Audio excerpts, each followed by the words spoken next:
नमस्कार, काव्य यात्रा में आपका एक बार पुनः स्वागत है।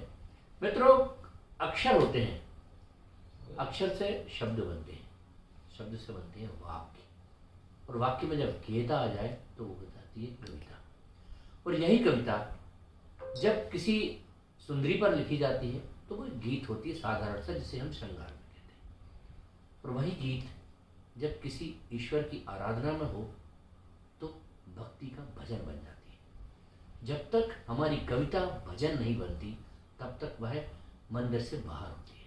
आइए हम मंदिर के अंदर प्रवेश करते हैं, अपने मन के अंदर भी प्रवेश करते हैं और उस मंदिर में भी प्रवेश करते हैं जहाँ पर ईश्वर विराजमान है और हम उनकी भक्ति कर रहे हैं। और यह भक्ति हो राधा और कृष्ण की। चलिए यात्रा करते हैं गोकुल की।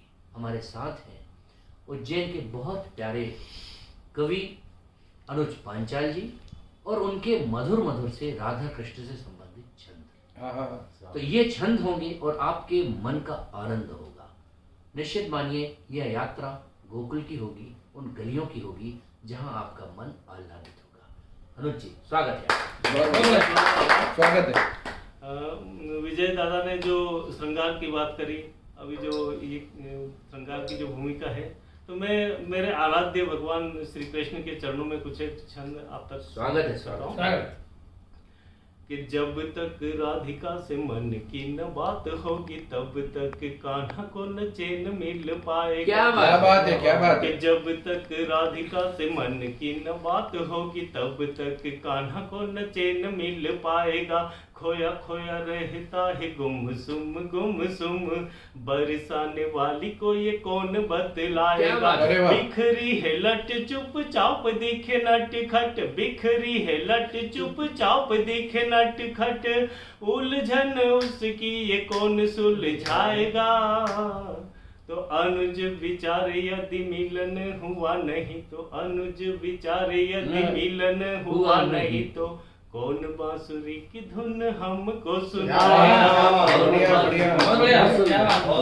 कन्हैया जब व्यथित होकर के राधिका से मिलने के लिए जब जाते हैं तो राधा की जो सखियां होती है वो बीच में आ जाती है साहब, और कन्हैया को मना कर देती है कि नहीं नहीं आप राधा से नहीं मिल सकते।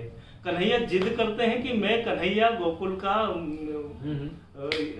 ठाकुर मुझे बोलते हैं। तो बोले हाँ हाँ आपकी जो भी ठकुराई है वो चलती होगी, लेकिन यहाँ पर तो आप नहीं मिल सकते।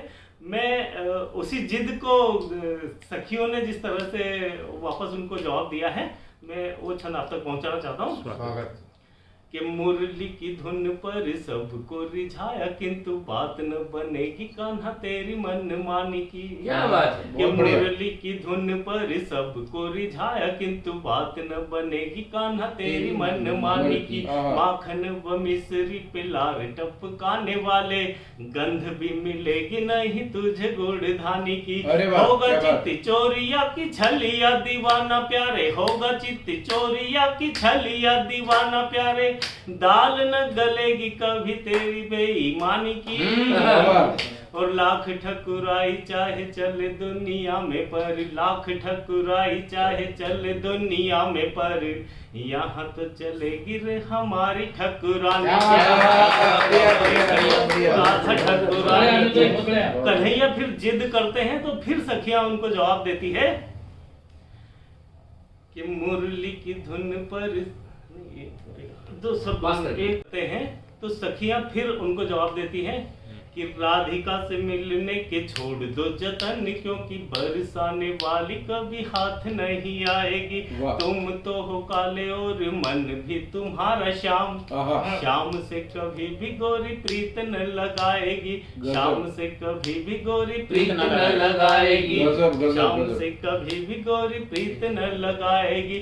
कहते हैं लोग तुम्हें छलिया दीवाना प्यारे, कहते हैं लोग तुम्हें छलिया दीवाना प्यारे, छलिए के साथ में सलोनी नहीं जाएगी। और राधा है हमारी पट रानी बरसाने वाली, राधा है हमारी पट रानी बरसाने वाली, माखन चुरैया संग रास न रचाएगी, माखन चुरैया संग रास न रचाएगी। लेकिन कन्हैया के जादू से कौन बच पाया है? कन्हैया का जब जादू चलता है और राधा और कृष्ण को मिलने से कौन रोक सका है भला। एक छंद और निवेदित करना चाहता हूँ कि बरसाने वाली गोरी, बरसाने वाली गोरी, गोरी गोरी ग्वालिनी को, बरसाने वाली गोरी, गोरी गोरी ग्वालिनी को, सांवरे ने सांवरे की सांवरी बना दिया। वाह बरसाने वाली गोरी, गोरी गोरी ग्वालिनी को, सांवरे ने सांवरे की सांवरी बना दिया।